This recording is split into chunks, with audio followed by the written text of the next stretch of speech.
பின்னாடி ஒரு டீ கடை இருக்கு. நிகழ்ச்சிக்கு வர்றதுக்கு முன்னாடி டீ குடிச்சிட்டு இருந்தேன். 4 திமுக கட்சியை சார்ந்தவர் வந்தாங்க.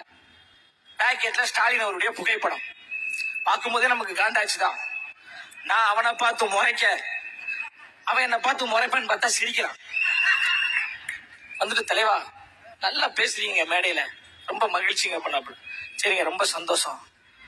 உங்ககிட்ட சொல்றதுக்கு ஒரு மாதிரி தயக்கமா இருக்க பண்ணாப்புல. ஏன் ஏதாவது சொன்ன ஒண்ணு யூடியூப்ல பேசுறீங்களா, மேடையில பேசுறீங்க, பயமா இருக்கு அப்படின்ட்டு அவருடைய பேரையும் அவருடைய பொறுப்பையும் சொன்னாரு.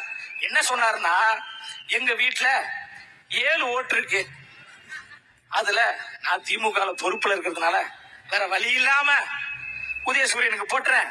6 ஓட்டை நான் விசிலுக்குத்தான் போடுவேன், அண்ணன் விஜய் அவர்களுக்குத்தான் போடுவேன், உங்களுடைய வேட்பாளர் ஆதவ அர்ஜுனா அவர்களுக்குத்தான் போடுவேன் என்று சத்தியமிட்டு ஒரு திமுக கட்சியை சார்ந்த நிர்வாகி அரை மணி நேரத்துக்கு முன்பு சொன்னார் என்றால், வில்லிவாக்கம் தொகுதி என்பது தாவேகாவின் கோட்டையாக மாறிவிட்டது.